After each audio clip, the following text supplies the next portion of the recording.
Welcome back, ladies and gentlemen. With the release of the information on the upcoming Moria Raid, the biggest question in the last few days is what characters and teams are we going to need to be able to post those bigger scores to get those big rewards for our guilds. So in this video, I'm going to go through a few different teams and characters that you might want to start building up as part of your teams so that you are ready for when those raids do drop. But just take note that we aren't really going to know what is going to work best until the raid actually comes out and we can start trying out a few things. So the one thing I don't want you guys to do is start farming random characters in anticipation for the raid, just in case it turns out that they're not going to be as effective as we thought they would on paper. The only information that we do have at the moment is this screenshot right here, which is the information on that first chapter of the raid, and that's what we're going to try and analyze to see if we can pick out a few things that we can use to start planning our farming and what characters we're going to use as our main team to start off with this raid. So what we're really looking for is those big point grabs that we can get. And from the information that we've got here, the best way to do that is to be killing multiple orcs with one hit. There will also be an orc bomber in there, which I assume if you kill him, he drops the bomb and it does damage to his own team rather than launching that bomb at your team.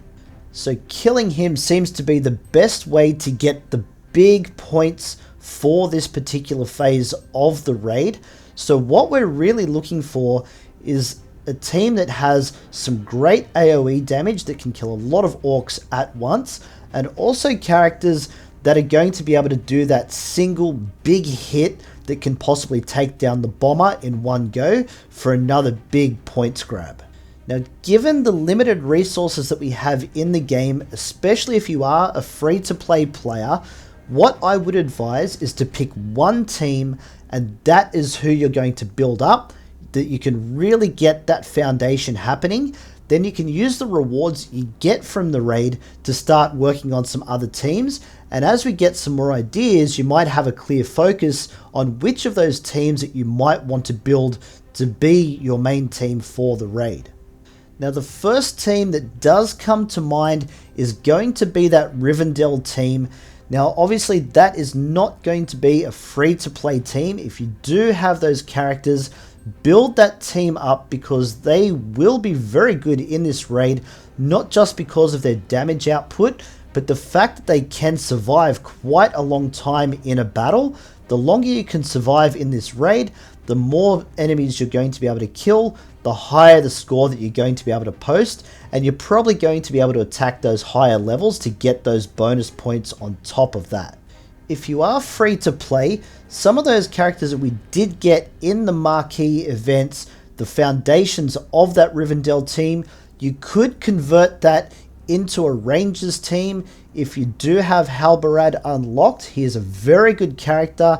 He does have that taunt, he does have that heal, he can do some pretty decent damage. And working on some of those characters for when that Elrond event does return is not a bad thing anyway. But a lot of players have got two teams that they would have already been working on at this point, especially if you've been around since the start of the game. You would have developed a light side team and you would have developed a shadow team. So rather than going off on another tangent, using up all of these resources, trying to build up another team on top of that, stick with those two teams. If you started with Rohan, if you started with the Road to Rivendell team even, they can be quite a solid team. Once you do level those guys up, all the way up to that gear 8, they are a very, very solid team. So that's what I would be focusing on, just trying to get those gear levels as high as you possibly can.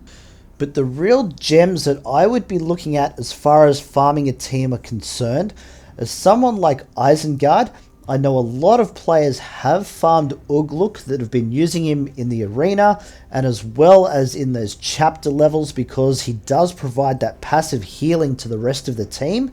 In saying that, the whole team isn't really something that everyone has been farming. I know that besides Ugluk, you've got Morher and Dunhar. that a lot of players do have in their teams that have probably leveled up a fair way.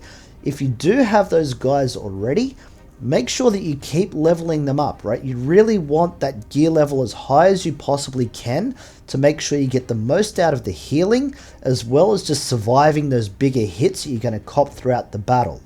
Now, if you are looking for other characters that you can sub into this team that you'll be able to use effectively in the raid, my number one pick for that would be Gaza. A lot of players do have this guy already. He is possibly the most popular character in the game that people have farmed right from the very start. And he does fit every brief that we have there, including the AoE and the big single damage as well. But the main reason why I'd say to use him is because you've probably already got him geared up quite high. So you're going to just keep working on him and he's going to be able to do the job for you. The other one that you could add into the side is Nuraz, and that's because he can summon that Troll Stonebreaker, so it's another character that you're going to be able to add to your team for free, and also add that extra AoE damage, which is just going to result in even more points for you. Another team that you may want to consider is the Mordor team.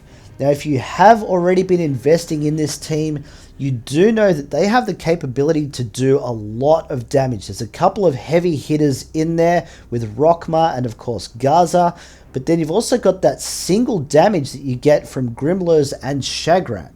The only downside to this team is that they don't really have a great healer. So if you're going to build this team, you really need them to be very strong. So they get in, they do a lot of damage, and that damage is what's going to prevent the other team from being able to damage you. Now, as far as this raid is concerned, I would say that your enemies are going to keep regenerating. So this may not be the best team, but if you've already got them geared up, it'd be great to give them a go just to see what kind of damage they can do and how many points they can really put on the board for you. Another team, if you did go down the Bolg route early on and start trying to grind him out, you can use that Misty Mountains team. They are very, very good damage dealers. The only thing that they are lacking as well is that really good healer. Some people are subbing in Dunher as that healer. I know in Arena I was using Halbarad as my healer, but it's just not quite the best way to do it. If you can unlock Chef Kraska there, I think building him up, he's a very, very good healer, probably one of the better ones for the Shadow side, and he would fit right in with that team with that Misty Mountain synergy. But this is one of the more difficult teams to start to farm up, so if you haven't already started on these guys, it's probably better to stick with someone like Isengard and then sub in Gaza and Nuraz, and that would probably be my best pick for the free-to-play players if you really want to start to focus on a team that you can build up and try and put some big points on for your guild. That would probably be the easiest combination to go for. Now, there are some characters out there that players do have one eye on. So you've got the Haradrim, you've got Gondor, you've got the Dwarves. Yes, there are some solid characters in there, but because they don't have complete teams just yet, we don't know how they're really going to function as more characters are introduced. So at the moment, I wouldn't really be farming them too much. If you want to farm some shards just to unlock them so you've got easy access to them, if you do need them in the future, that's fine, but don't go using up all your gear and XP and stuff like that just to try and build up those teams that we really don't have a lot of information on. Try and save some of that for the characters that you've already got that you know are effective and you know you are going to be able to put a decent team together for when that raid comes around. Now, if you have been theory crafting some of these teams out there, let me know in the comments below what your thoughts are on some of the teams that you feel will work really good. I'm happy to do a deeper dive into some of these teams a little bit later on if we have some pretty interesting combinations out there. But for now, that's it for this one, guys. Don't forget, like and sub, you know the deal. We got plenty more Heroes of Middle-earth coming your way. Don't miss out, and we'll catch you in the next one.